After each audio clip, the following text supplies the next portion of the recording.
jokes are in the minority. Bill Maher, what a joke. First of all, he's an anti-Islamic racist.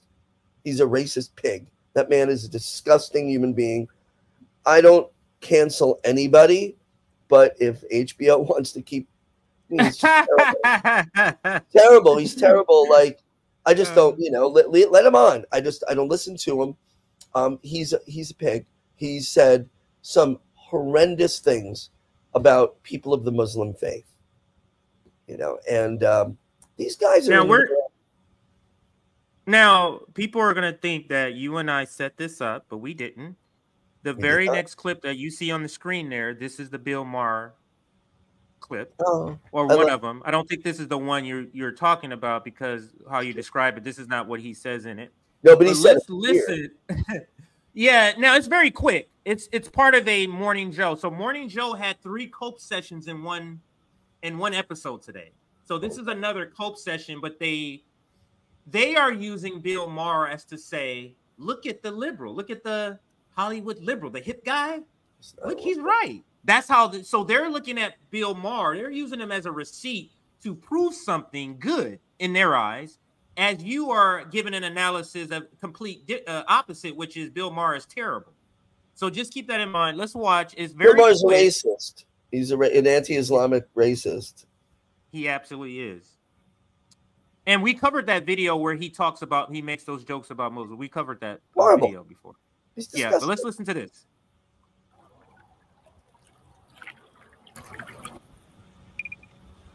Maybe the question that today's protester needs to ask themselves more than any other is, why do I care so much about this particular cause? North Korea starves its people. China puts them in concentration camps. Myanmar brutalizes the Rohingya. Boko Haram kidnaps whole villages of women. The president of Burundi says gays should be stoned to death because they, quote, deserve it. Nothing? Ukraine? Maybe if these Google employees had the slightest idea what kind of fundamentalist, oppressive they're supporting, Hamas, the Houthis, Hezbollah, the Iranian Revolutionary Guard, they might take it a little easier on the world's greatest monster, Genocide Joe. Genocide, by the way, is when you want to wipe out an entire people. That's the stated goal of Hamas. That's what from the river to the sea means. Hamas would do that to Israel, but can't. Israel could do that to them, but doesn't. Now, I'm going to pause it there and give you first response before I take it somewhere else. But I don't know if you've seen this particular part of one of his monologues, but what is your reaction to what he says here? He is a hateful, grotesquely privileged man who should keep his mouth shut when it comes to people standing in solidarity with oppressed folks. He is grossly underinformed about the history. He comes off as smart and intellectual. He is not well read.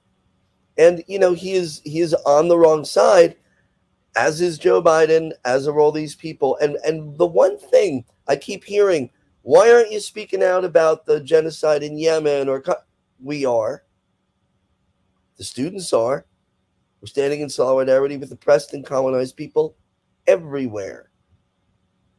So you don't get to say, look at the other guy, how many houses he robbed, as a defense to the fact that your ally and friend is robbing houses, right? That's not a, hey, you know, they're doing bad things too. Okay. And we've spoken out about, I mean, I've talked about Yemen. So have you, the Saudi-led genocide in Yemen for years. Like, this is not something we ignore. So they're just wrong. They try to make it, they don't. This is known as the Palestinian exception. You're allowed to be outraged about things happening in the world or this country. You're allowed to have free speech about many things, but not Palestine. We don't talk about it. 2010, Rachel Maddow, I used to watch at that time. I was an avid MSNBC watcher. You know, if there was a night I was home from work by 6, I'd be watching it till 11. I did it, right? That was 14 years ago. 2010 was when Israel attacked an aid flotilla, bringing aid to the Gazans, food and medical supplies, and shot and killed 10 aid workers, including an American, on that flotilla. And I remember thinking, I'm looking forward to hearing Rachel Maddow's breakdown of this. This is such a horrendous thing. She's smart when she breaks things down. They never covered it. So the Palestinian exception isn't new. It's been going on for quite a while. You're not allowed to talk about it. And that's everything he's doing right there. Yes, and I do want to break down each item here. So I'm gonna just replay this last 40 seconds here. Let's listen. Oh, More than 1 any second other. here. We're gonna do this one more time. I had it muted because of the commercial. Now let's go back and let's listen to what he says here. Maybe the question that today's protester needs to ask themselves more than any other is, why do I care so much about this particular cause? North Korea starves its people. China. So this is what he's doing. We have to understand what Bill Maher is trying to make this seem like this is different because it's Jews. That makes it anti-Semitic. That's the whole punchline to what he's saying here. And to show proof, what he does is go through a bunch of U.S. Empire State Department talking points. So let's take this first thing that he says here, which is North Korea. You mean the country that is the most heavily propagandized by the by the United States empire besides Russia. None of this is proven to be happening at all in North Korea. So let's go. This is a State Department talking point about North Korea is my point. China puts Now let's go to the next one. them in concentration camps. Myanmar China puts them in concentration camps. brutalizes the Rohingya. Boko Haram kidnaps whole villages of women. The president. Again, these are U.S. Department State talking points used to craft stories so that the U.S. can intervene or U.S. intervention. Right. So that's all he's going through. He's saying, why are you protesting this legitimate thing when these other illegitimate things that the U.S. empire is lying about? Why aren't you protesting these talking points? Which is so ridiculous. But go ahead. And the U.S. does often exaggerate. Listen, I don't believe the Chinese government is good to the Uyghurs. I'm not sure how to say the word. Uyghurs. Yeah, I don't know that it's as, you hear a lot about, well, it's a genocide. It's not. I haven't seen evidence that it's a genocide, but I don't know that government is good and to those people. But like that, the United States government is not good to Black Americans and literally enslaved them. And then Jim Crow, and now the new Jim Crow is mass incarceration. So, yeah, there's a long list of governments that don't truly serve the interests of all their people.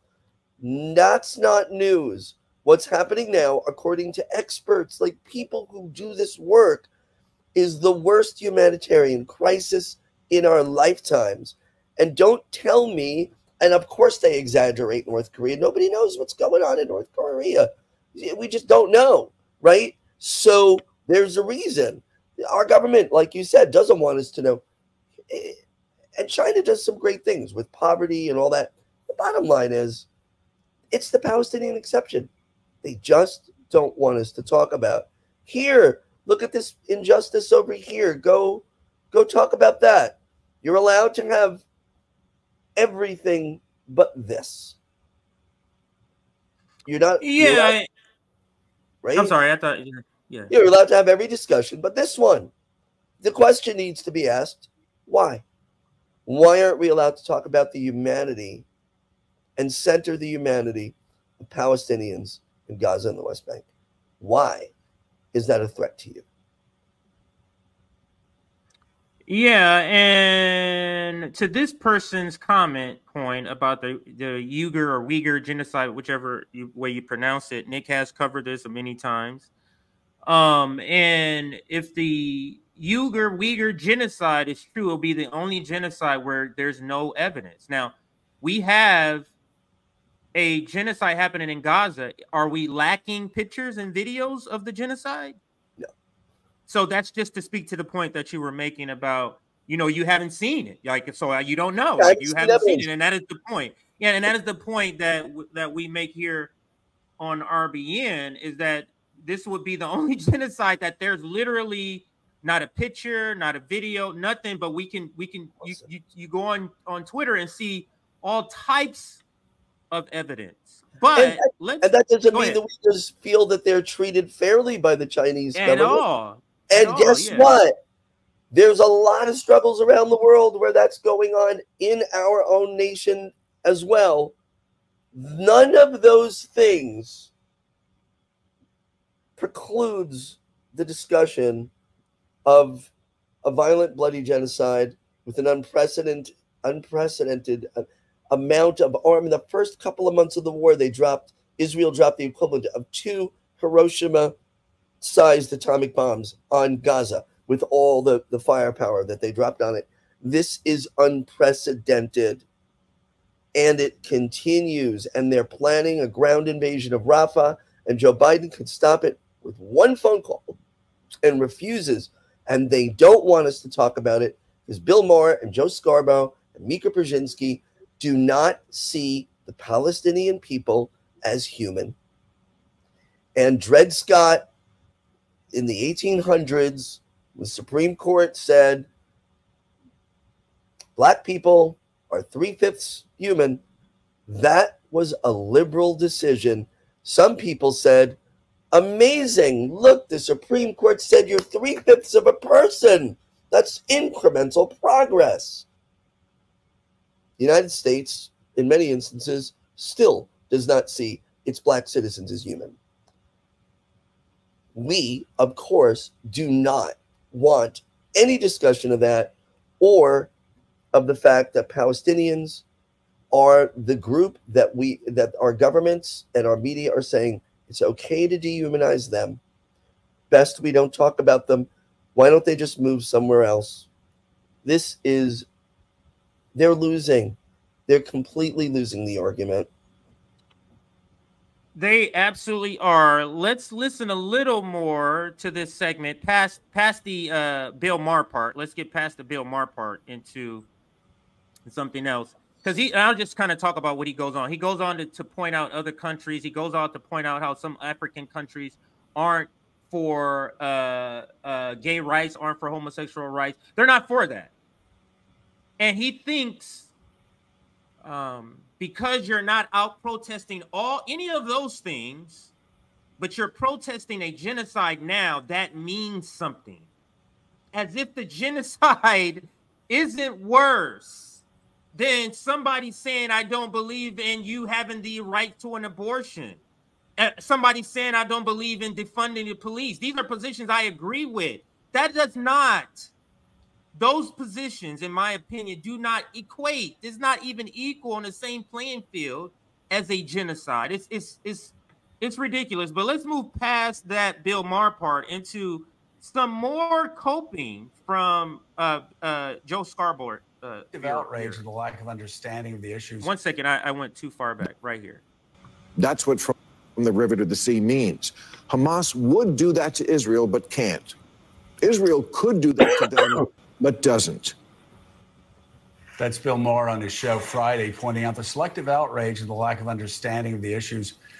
We're seeing from many of those protesting Israel over the Hamas war that Hamas started, the Hamas war that continues because Hamas continues to hold civilians in tunnels underneath Gaza. We could go on and on. But I've got to say, Bill Maher picked up on a point that we were talking about this past week, Mika, where you have 500,000 people killed by Assad in Syria.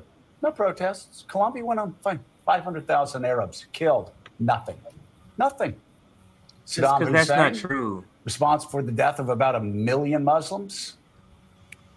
Schools More didn't shut propaganda. down in the 70s, 80s, and 90s. Kept going. Nothing. And then you add to what Bill Maher said, you could talk about 2 million people killed in Sudan over the past 20 years. That civil war continues. Nothing on college campuses at all. I wonder what's different this time. Oh, wait.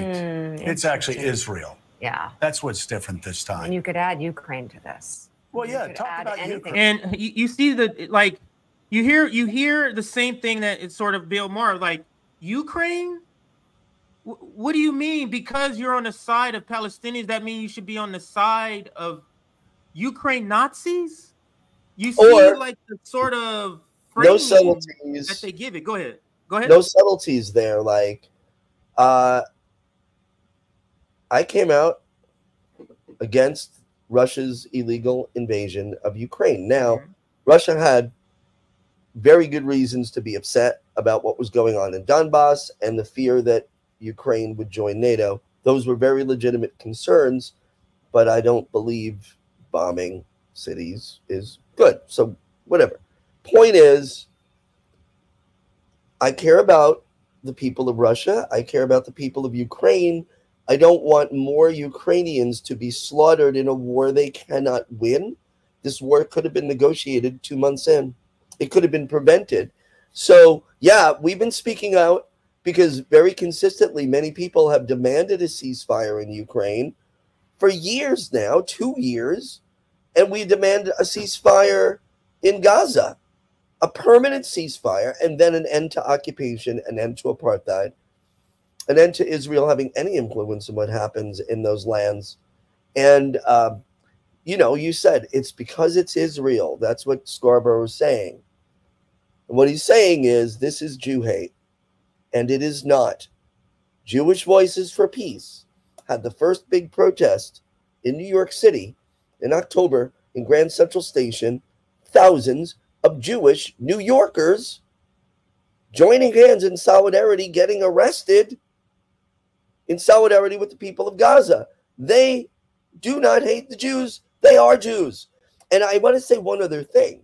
It is anti-Semitic. It is Jewish hatred and bigotry to require that every single person who is Jewish or cares about Israel must only think one thing and one way. That is bigoted and psychotic. You're erasing Jewish people that disagree with you. And that's just, they are doing every accusation with this crowd. Every accusation is a confession. Every single one.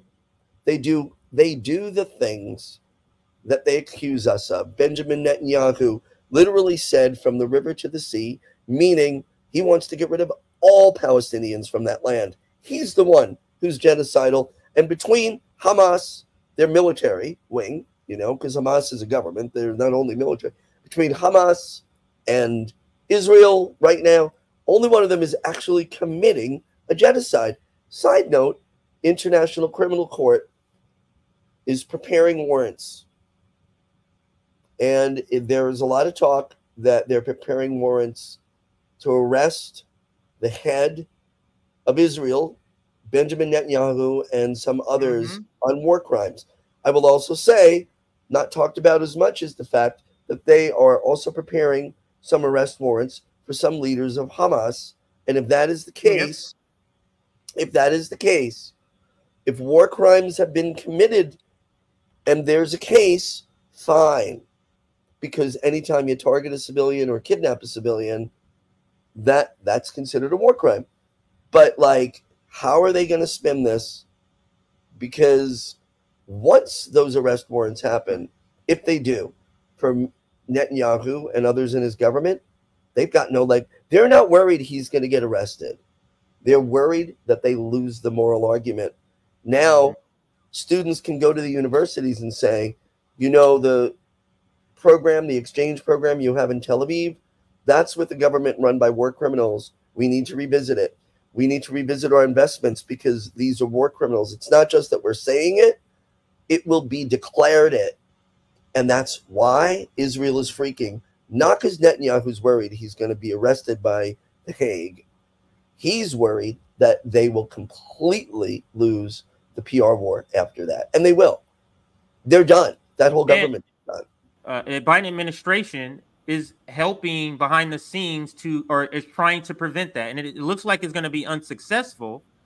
But the United States government, the Biden administration behind the scenes is attempting to intervene in the ICJ putting out those charges.